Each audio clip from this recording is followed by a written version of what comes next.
तो बच्चों मैक्सिमा और मिनिमा यानी कि महत्तम तथा न्यूनतम मान के लिए अपने पास एक सवाल है।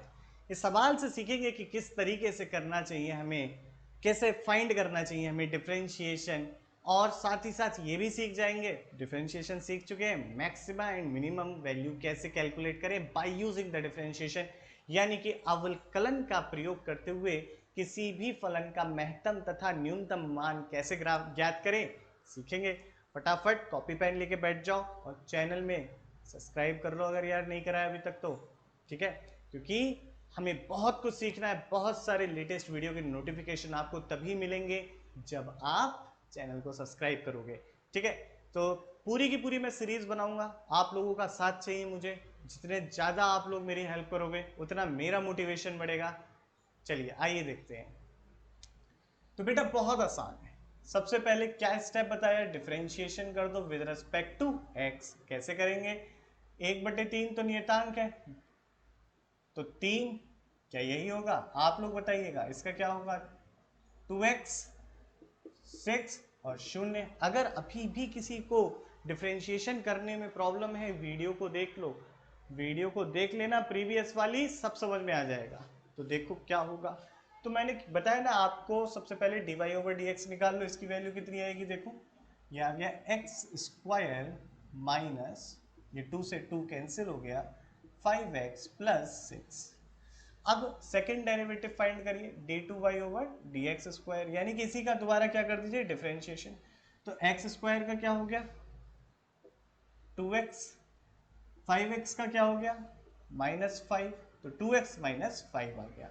अब थर्ड स्टेप क्या था, इसको 0 के बराबर पुट कर दो। तो इसको 0 के बराबर जब पुट किया तो थर्ड स्टेप यहां से देखिए, जब इसको 0 के बराबर पुट करेंगे तो dy/dx = 0 रख दिया, यानी कि आपका हो गया x² - 5x + 6 बराबर 0। यही हो गया, x² - 5x + 6 बराबर 0 हो गया। अब यहां से देखिए x², इसके क्या, अगर मैं गुणनखंड करूं यानी कि फैक्टराइजेशन करूं तो आ गया x - 3 एंड x - 2 = 0, और यहां से पता चलता है x = 3,2। अब क्या स्टेप है, अगला स्टेप ये होता है कि हम x का एक बार यहां पर मान देखेंगे और देखेंगे कि द्वितीय अवकलन गुणांक यानी कि सेकंड डेरिवेटिव पॉजिटिव है या नेगेटिव है। तो मैंने इसे x1 कह दिया 3 तथा x2 कह दिया, आपका x1 हो गया 3 एंड x2 हो गया 2। यहां पर मान रखा d2y/dx में x² में x = x1 which is equal to 3 रखा। तो जब 3 रखेंगे तो 3 गुणा 2, यहां पर x की जगह मैं पूरा कर देता हूं आपके लिए, 2x - 5 3 क्या हो जाएगा, 3 गुणा 2 -5 जो कि हो गया 6 - 5 बराबर 1, धनात्मक है, यानी कि x बराबर 3 पर मुझे y का न्यूनतम मान मिलेगा। ये क्या है, धनात्मक है, यानी कि x बराबर 3 पर y का न्यूनतम मान प्राप्त होगा,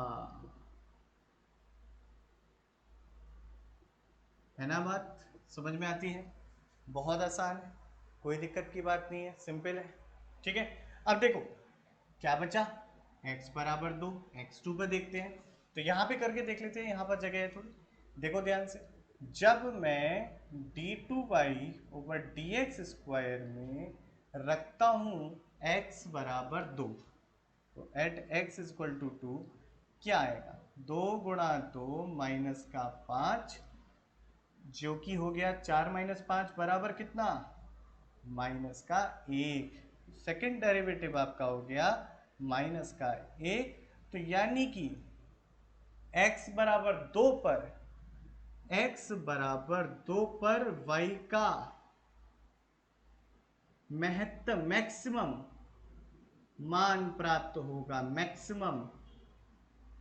मैक्सिमम वैल्यू मिलेगी y की बच्चों, so we will get the maximum value of y, ठीक है। क्या मैक्सिमम वैल्यू होगी, होमवर्क है आपका, मैक्सिमम वैल्यू निकालने के लिए x बराबर 2 रख दो, मैक्सिमम वैल्यू निकालने के लिए x बराबर 2 रख दो, और न्यूनतम मान निकालने के लिए x बराबर क्या रख दो, 3 रख दो। तो एक बात समझ लो, जब भी कोई आदमी अपने ऊंचाई पर या एकदम जिंदगी की गहराई पर पहुंच जाता है तो उसके नीचे, बिल्कुल नीचे, उससे नीचे जा नहीं सकता, तो उस समय नीचे बढ़ने की दर या ऊपर बढ़ने की दर शून्य हो जाती है, इसलिए पहला डेरिवेटिव शून्य रखते हैं।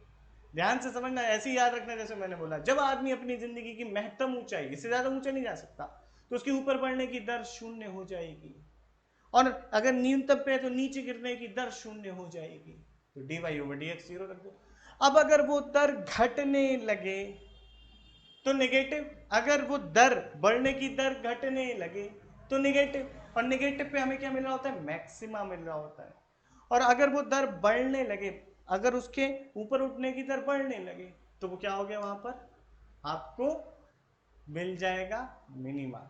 इन टोटल क्या बोलना चाहते हैं, पहले डिफरेंशिएशन एक बार, दो बार, पहले वाले डिफरेंशिएशन को जीरो रखो, एक्स के कुछ मान आएंगे, उन मानों को दूसरे वाले डिफरेंशिएशन में रख के देखो, अगर दूसरे अवकल गुणांक का मान धनात्मक आता है तो वह जो आपने समीकरण इसकी हल करी थी वह क्या होगा, x बराबर उस पर y का मान न्यूनतम होगा अगर सेकंड डेरिवेटिव यानी कि द्वितीय अवकल गुणांक धनात्मक है।